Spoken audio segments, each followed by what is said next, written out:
Hey, everybody. Thanks for joining us live for only episode 2 of the Galactic Lounge Live, which is a new thing that I'm doing where you, the viewer who usually watches me on YouTube, can actually watch myself and any guests that I might have on.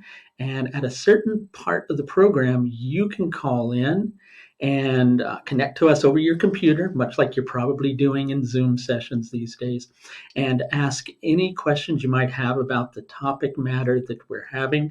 I want to stress to people, because I know I get this on my lives all the time, this isn't for you to call in and ask predictive questions, sadly. This is just for you to call in and ask questions about what we're talking about. So when you're ready to do that, or when we actually say it's okay to do that, there's a little button at the bottom of your screen that will let you call in, and you can just call in with any questions that you might have.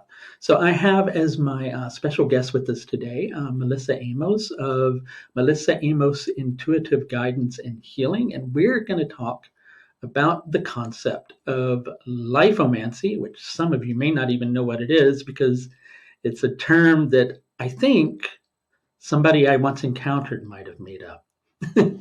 But I really liked it, and we'll discuss what that is here in a moment. But at the same time, Melissa, why don't you tell everybody a little bit about your background, so everybody will know who you are, what you do, if they don't know you already. Okay, well, thank you for watching, and Michael, thank you for having me on your show. So I am a soul coach. For me, it's all about helping us live a soul-led life and to evolve in that way. I've been working in this field for I don't even care to say how many years, which started off with my Reiki journey, and that opened me up to a whole world of, wow, if I can do this and I can channel this energy through my hands, what else am I missing out on? What else am I blocking through? Because I was always very scientific and cynical, and I wanted to be things to be proved to me. Since then, the journey has been around understanding the different laws of the universe, understanding my place in there, how I can create the world that I want to live in, and helping other people do the same thing. Excellent, excellent. And so why don't you tell people, first of all, and we'll share this again at the end, how they can find or connect to you and your work. And I will put your information in the video as well when I post it to YouTube. Okay. So you can find me on melissa-amos.com or via Facebook. I'm often on Facebook giving loads of info. So yeah, find me there. Excellent, excellent. So we're going to talk today about the concept of Life-o-Mancy. So a lot of people have probably heard about, cartomancy, or any type of thing that lets you use things like cards or anything like that to get an understanding of what's going on about a particular moment in time. And Life-o-Mancy is kind of doing the same thing through tuning in to the signs and symbols that might be appearing in your life at any given moment in time.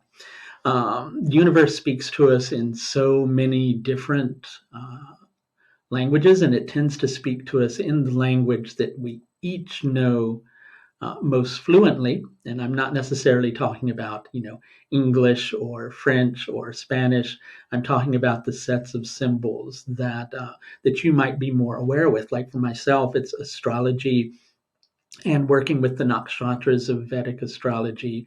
And as many of you who've watched my program regularly, I've shared a story about last year when Jupiter was transiting a section of the sky called Uttada Ashada, and I was living on a farm. And Uttada Ashada is connected to cows, and Jupiter is connected to children. And on the moment that Jupiter had kind of connected to and entered Uttada Ashada, the cows were giving birth on the farm. So there you had baby calves that were coming into being. And the universe quite often speaks to us like this because it wants us, in my opinion, to tune into a special moment in time. Melissa, would you tell everybody about your own particular experiences with this kind of phenomenon? Well, I have to say this. I love a card. I have a selection of decks that span. And how I use cards isn't for prediction. How I use cards is just how you're saying, is that they have this beautiful imagery and symbols on there to help me understand where I am.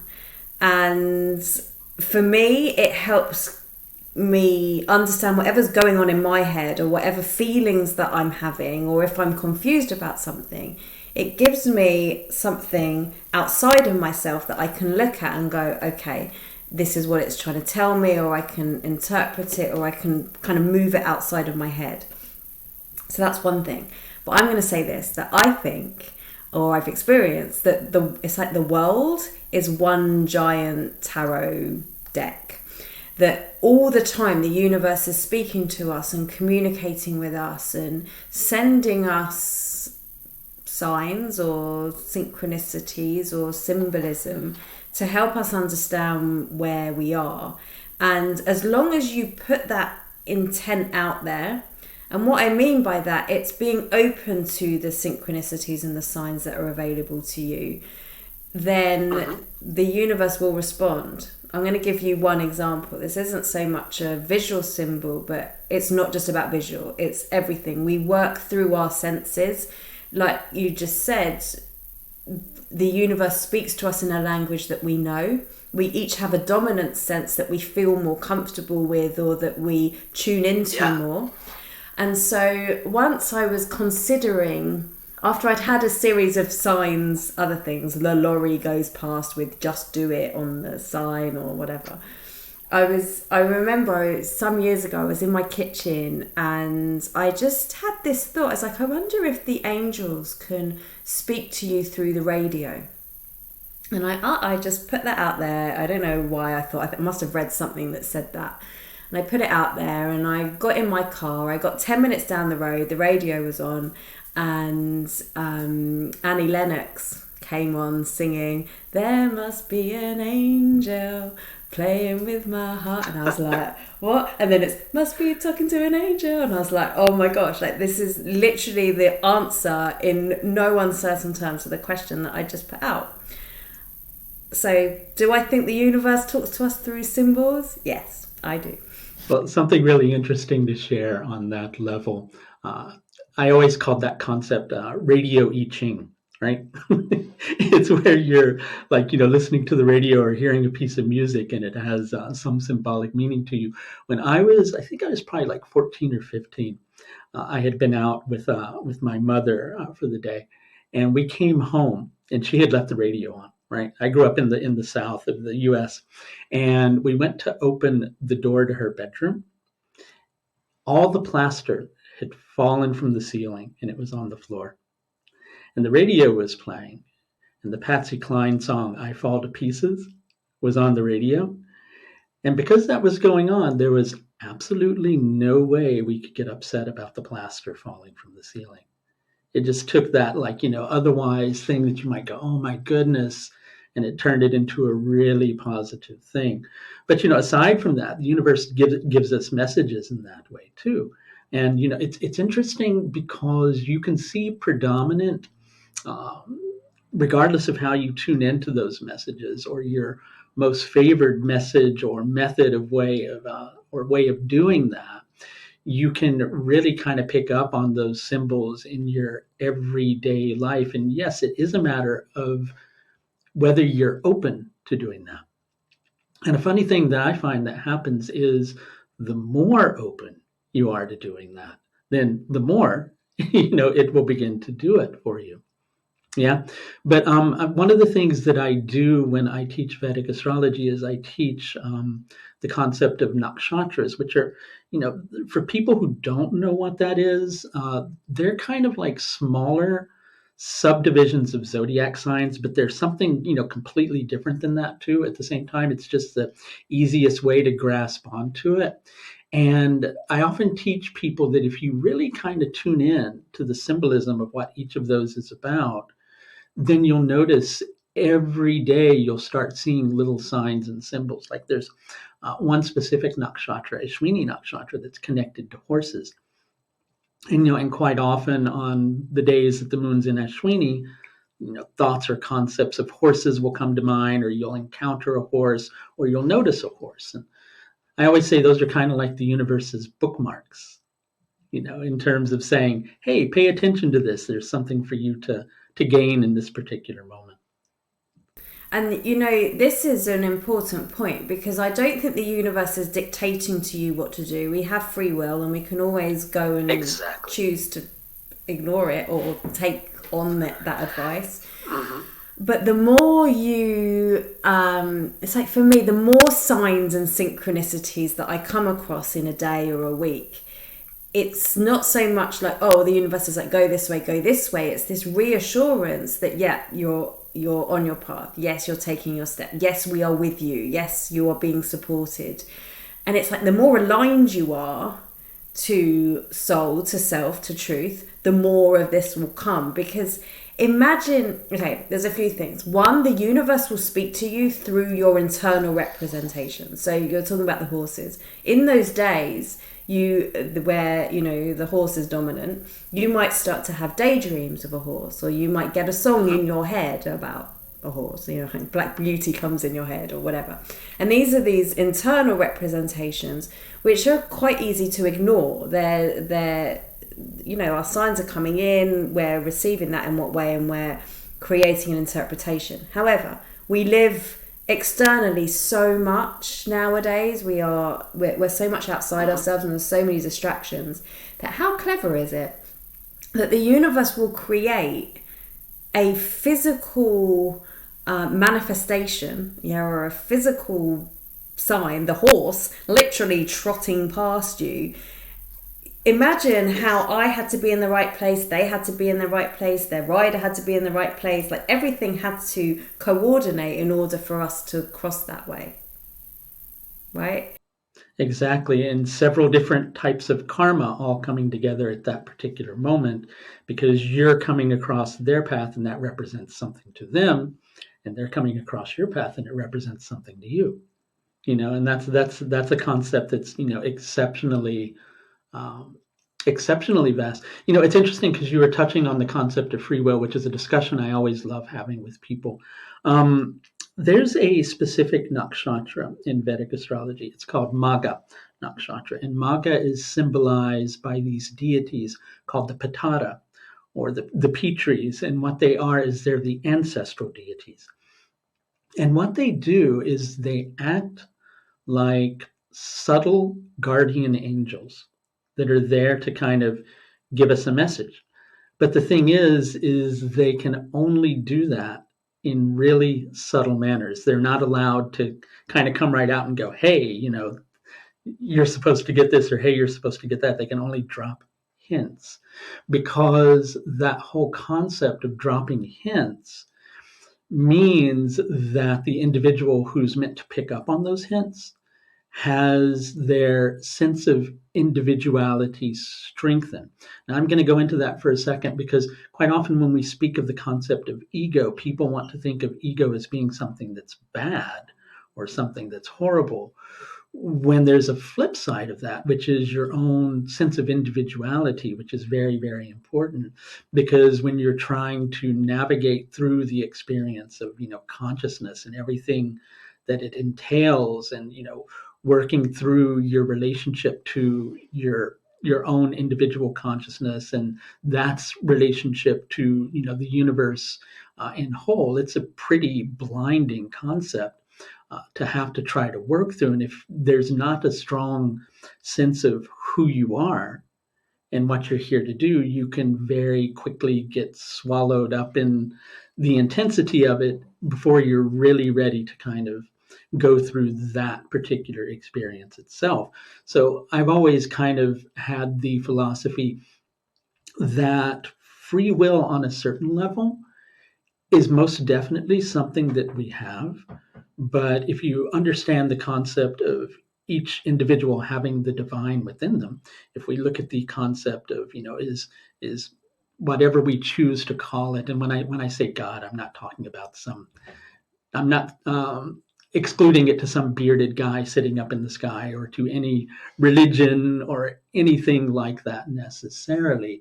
But if we look at the concept of God as being something that's omnipresent, then the will of the individual and the will of God are really kind of one and the same.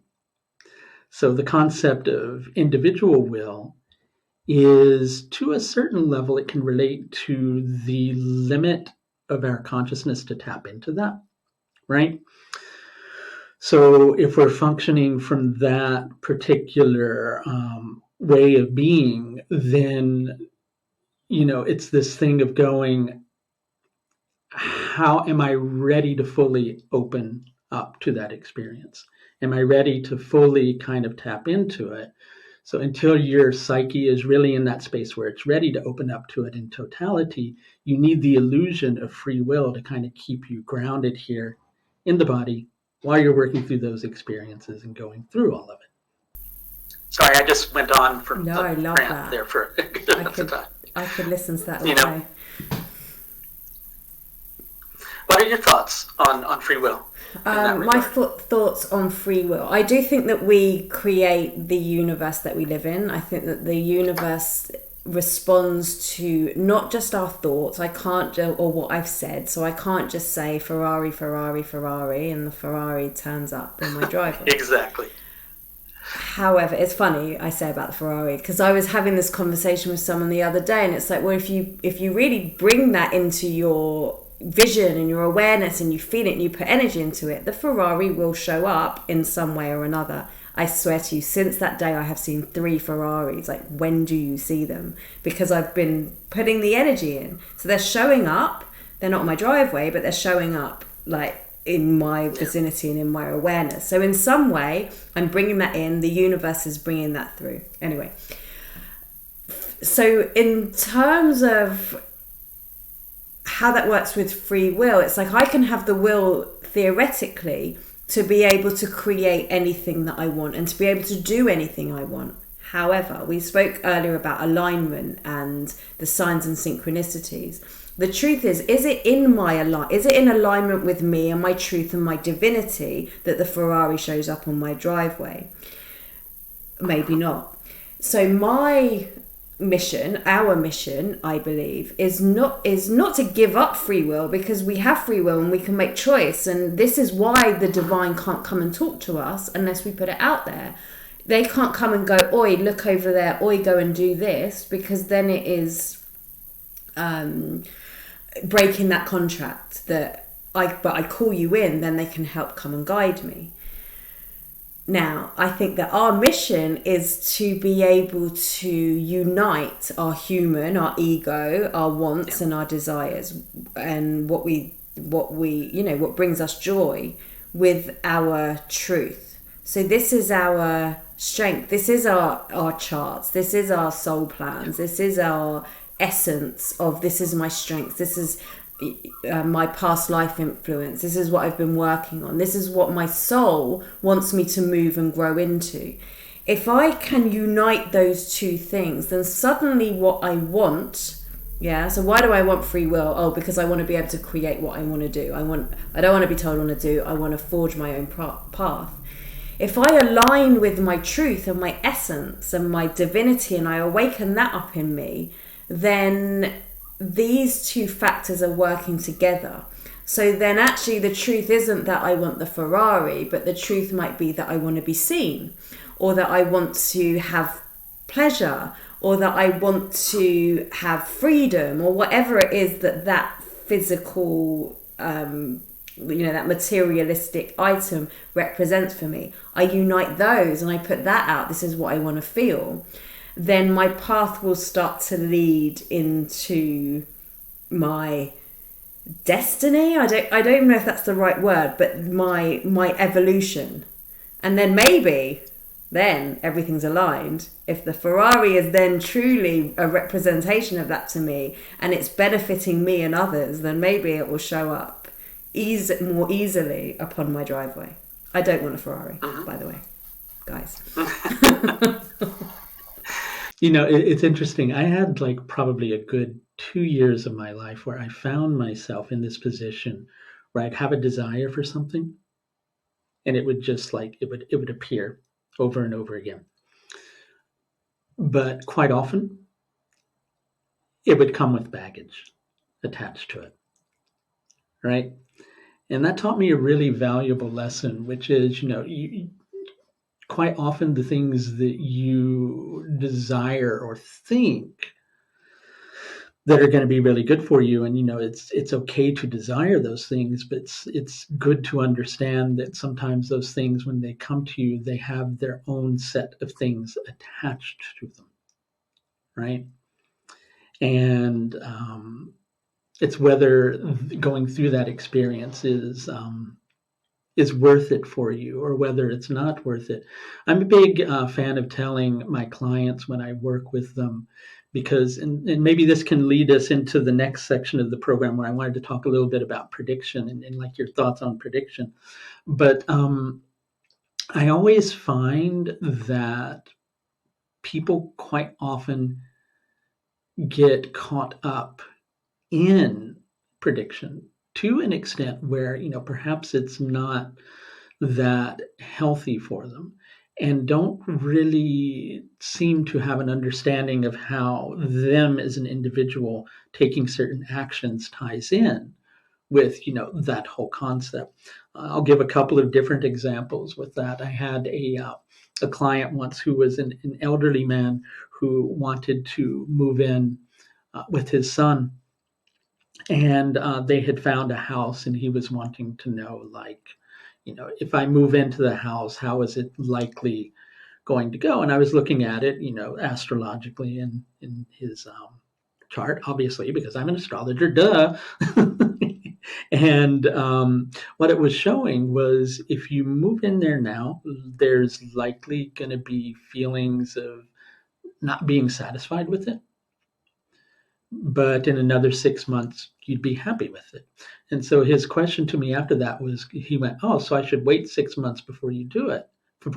And I said, well, no, not necessarily. It just means if you do it now, you may not be happy with it at first, but in another several months you can feel satisfied from it, or you can understand that those things that you're not satisfied with are perhaps ephemeral, and life is ephemeral on many levels like that, and not make such a big deal in terms of how it's going to turn out in that particular level. There was another person who was wanting to had a job opportunity, and that job opportunity would have meant moving himself and his family like halfway across country.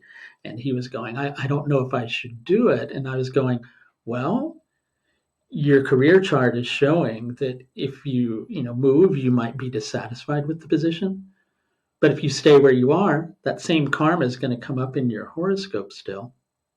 So what do you want to do? Where's your heart in that?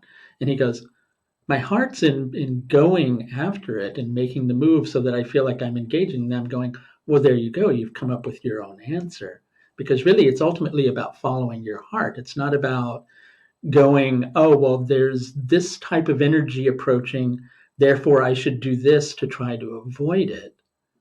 It's much more about embracing it and going, what can you get out of it? And are you making your choices from your heart, or are you making them from the head? And really, that's my whole kind of belief about prediction and how it goes. There's a few other things about that, but I'd love to hear your thoughts on those types of concepts. Okay, I could. How deep can we go? So I work a lot with I work a lot with past life influences and with the Akashic records, which are like your soul's library. So you can understand where you are as a whole being, and who you've been and the decisions you've made and what's been influencing you. Now, can we predict the future? There's a few questions going on to that. One, is the future set in stone? Because technically, if I'm going to predict that I'm here and that I'm going from A to B, then that suggests to me that B has already happened and there's nothing that I can do to change that. Can people, psychics, astrologers, readers, whatever, move along a timeline and see what the likely outcome is, yes, I think that we can. I think that this is totally possible because that energy is there. And, time, we won't go into time because that's too much. Also, you talk about astrologically that we have these influences coming up. So we can look at a chart and go, okay, well, your Chiron is about to hit, like for me, I know that my sun is about to hit my Neptune, and so there's all this kind of stuff going on for me. So is this predicting the future of, well, this is what's going to happen? No, but it's giving me an understanding of where the energies are and what might be coming up for me. But it's not saying you're going to move house and it's all going to come crumbling down. Right? It's just saying to me that this might be a challenge that you are coming to face. Okay. So there's definitely tools that we can use to help us move along a timeline and understand what might be coming up for us. However, this is where I am with it. Let's say that this is our soul and this is our life and this is all of our past and everything that we've done and everything that we have experienced. All the decisions that we've made, all of the beliefs that we hold, all of the understandings that we have. And because of where we are there, that is going to lead us into a future here. This is going to lead us into a future point. Because we've all got that friend that we know that they always do X, Y, Z. So therefore, when this decision comes up, they're probably going to end up at ABC. Yeah, we can see that that's their pattern.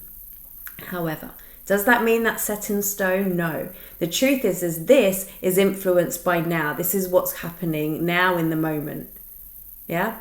So if I don't like that future, if I don't like that road I'm traveling down and that destination that's plugged into my navigation system, then I've got some choices. I can come here and go, okay, well, this is where I believe. This is the story I'm telling myself. These are the actions I'm taking and the story I'm writing. And if I don't like it, I can change something here. And that might be I don't know, changing your diet, moving house, changing jobs, making a decision at this moment that is going to have an influence there. There's nothing stopping me, or is there? What's stopping me is all of this stuff that's happened behind me.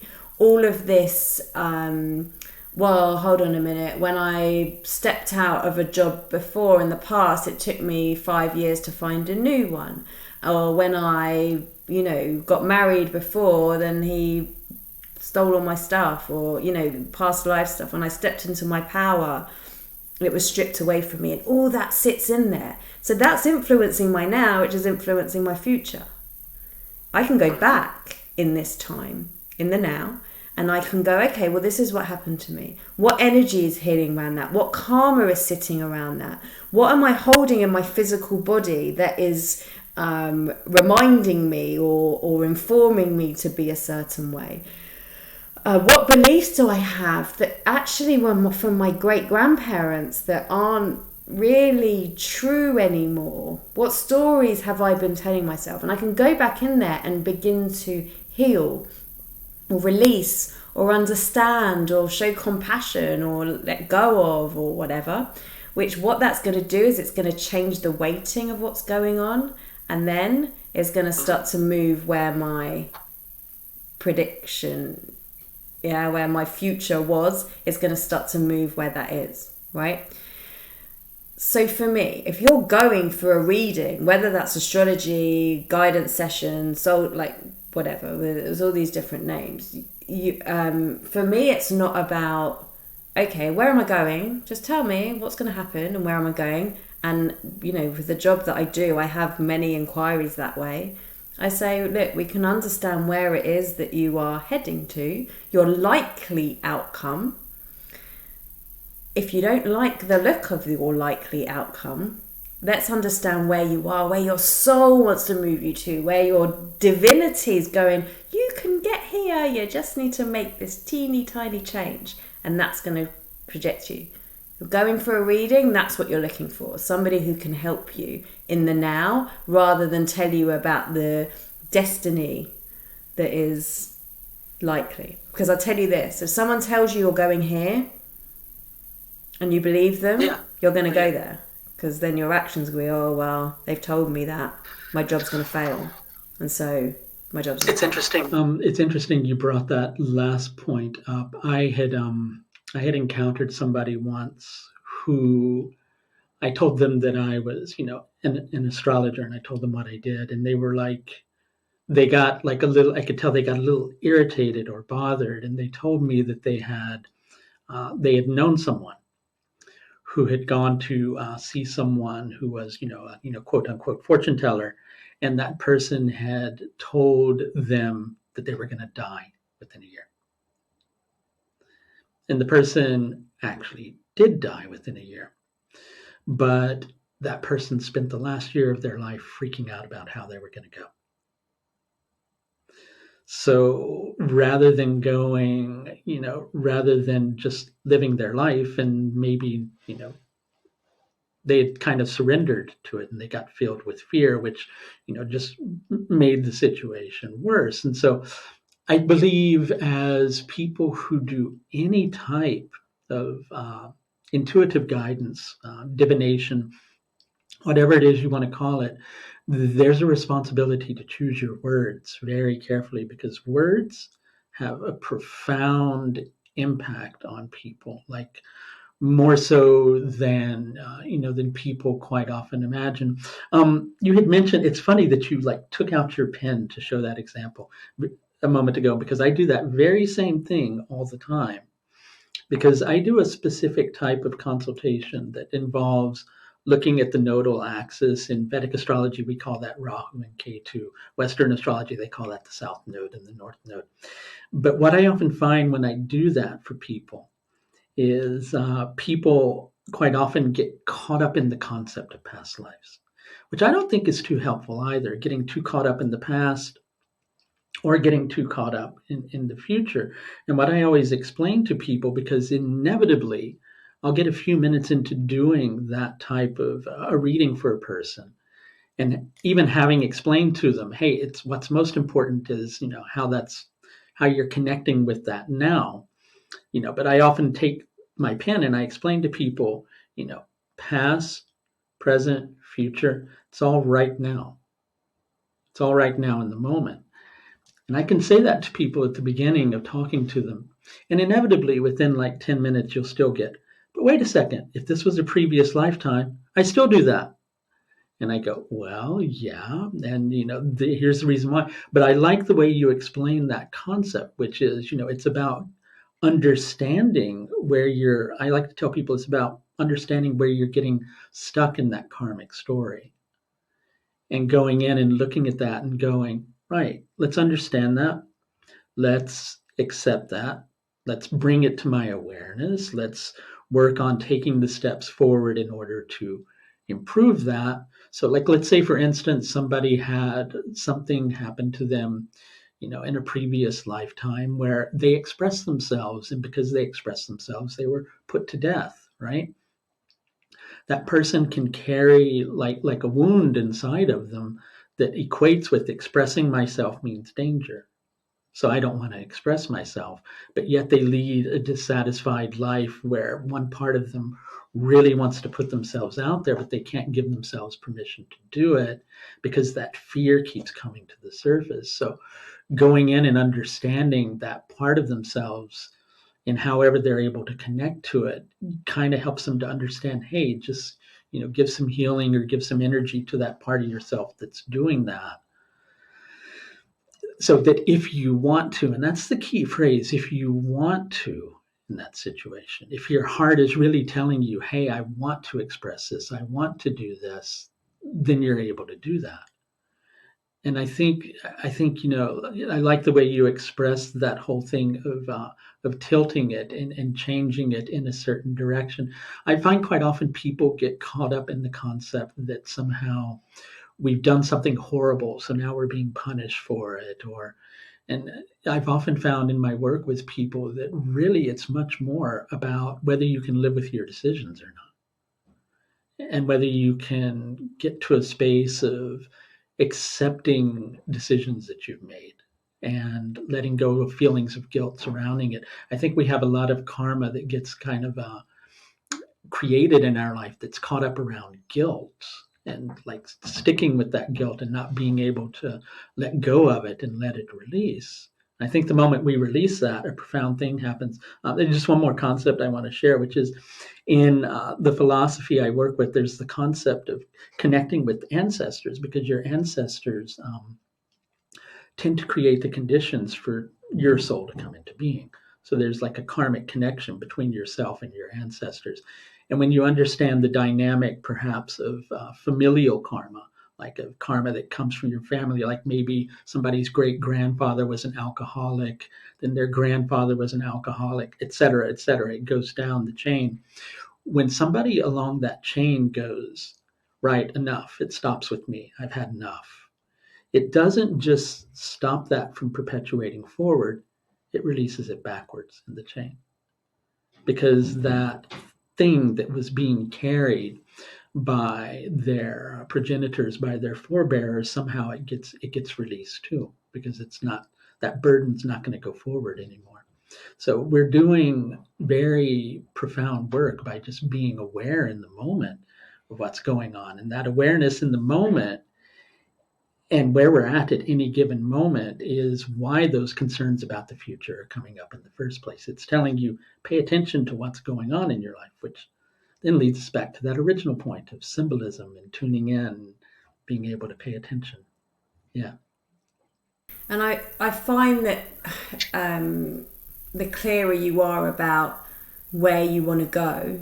I mean, I'm working with a mentorship group at the moment, and actually, this was about, it's soul aligned, this is about coming into alignment. And we've spent the first 6 weeks removing and releasing and coming into that kind of like, and not just removing the traumas, removing the stories, removing the identities, because so often we speak about the ancestral influences, but we have all of these external influences coming in, what the TV tells us we need to do, what our peers tell us what we need to do, what our parents tell us what we need to do, what's expected of us. Well, this is the lifespan. And it's like people are waking up more and more nowadays to their personal power and to the influence. And so we spent the last 6 weeks just starting to release those identities. Why? So that we can come into our true identity and into our true essence, so that can lead us and guide us. And then we can start to understand, well, where is it that I want my arrow to hit?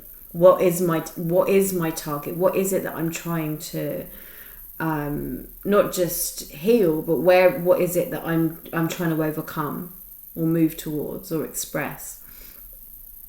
When we bring all of that into alignment, things will start to flow, and those signs and synchronicities will start to come to help you, not say where you're going to be in 20 years' time, but to say, this is the next step, this is your now, this is the next thing to do, or the next thing to do, or the next thing to do.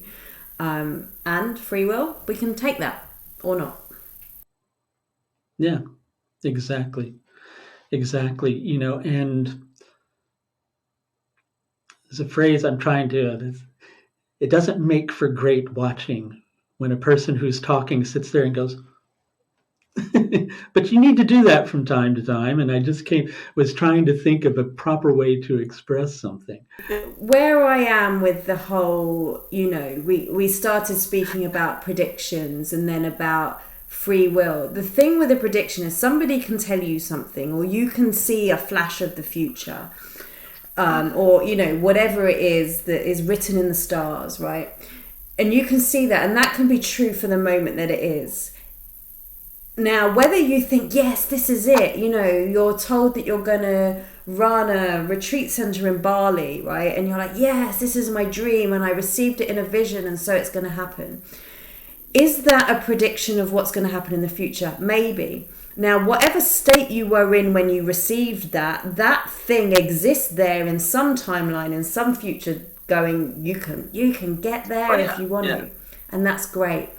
But if I just, oh no, life this, blah, blah, blah, blah, blah, blah, blah, and I'm just, and I start telling myself stories against it, then that thing will never come into fruition, because free will can work like that.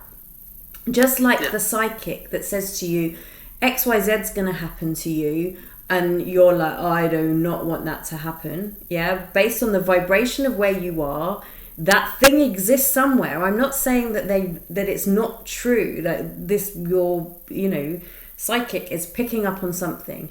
You always, always, always, always have it in your power to influence and to take that decision to go yes or no. Yes or no. And sometimes that means going back and doing the inner work. Sometimes that means pushing through the sludge and understanding, like you said, the example of the man moving into the house. Yeah. The life is there on the other side of it. But in order to get there, I'm going to need to go through 6 months of discomfort. Because in that discomfort, when you know your soul is guiding you and leading the way, it becomes easier, because you're like, yes, well, actually what this is teaching me is sometimes what I put out isn't what I'm getting back in, or this is teaching me that the value of something, or compassion, or I don't know, or this is helping me break through my mastery slavery concept or something. Because if we were here just to be stagnant, and just to be, just to go through the motions and just live life, then wouldn't that, what would be the point?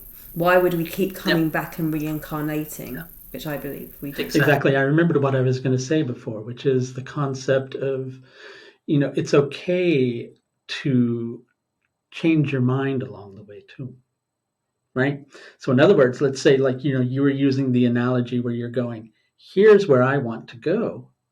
And you start moving along that path, and somewhere along that path you recognize, this is going to really entail this is going to entail that. I'd have to move away from my family. I'd have to change my child's school. I'd have to do all that. Now I'm suddenly not interested in that, and I want to go this way.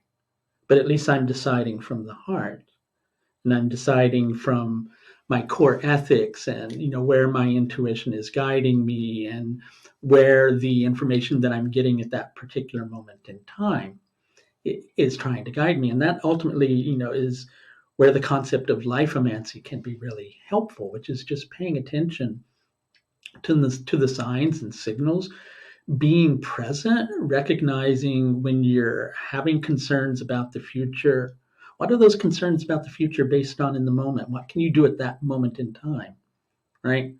Does that, like you were saying, does that connect to something that we are holding on to from the past? Is that something we're ready to let go of? Or is there something that we're still, gaining something from that? And, I'm a big person on, living in the now and being in the moment and really paying attention to that. And I find quite often that shocks people, from the perspective of an astrologer, because they think, well, no, it's got to all be about the future and things like that. And it's really much more about the present, and tuning into the moment in time and paying attention. Speaking of time, we're running out of time. But it was wonderful having you on today. Would you share with viewers, because I'm going to put this up on my YouTube channel, which I do with all of these, what your website information is, how they can find you if they want to schedule in some time with you and work with you? And do you do work online? Can you connect with people from a distance as well? I have clients all around the world, which is the wonderful thing about Zoom. So I work via Zoom, and you can find me on melissa-amos.com, and there's a booking section on there. I would also, if you're interested in learning more about how you hear the voice of your own soul, how you can start to understand those signs and synchronicities, I'd love to invite you all onto my free 5-day practice, which, depending when you're watching this, starts very soon. You can find that on the same website, melissa-amos.com/superpower, because it is a superpower. And I'd love to share a few days with you on how to help you awaken your own spiritual superpowers. And that's a free challenge anybody can take, correct? Mm-hmm. Yeah, no experience necessary. And we speak about all this, predictions, signs, and ethics, like you said earlier about, if you're doing readings for somebody to sell someone that they're going to die in 12 months' time, we'll talk about whether that's okay or not. Definitely, definitely. So I highly recommend everybody checking out Melissa's work because that's the reason I had her on today. Okay. So thanks everybody for watching. Remember, in the future, you can always come on and watch the live videos. There's a call-in program on here. I know people are kind of jokingly behaving like people at the high school dance these days with this, like, kind of standing up against the wall going, oh, maybe, I don't know. But feel free to come on and call in and ask us questions. All right. Thanks for coming on today, Melissa. And take care, everybody. Bye now. Bye.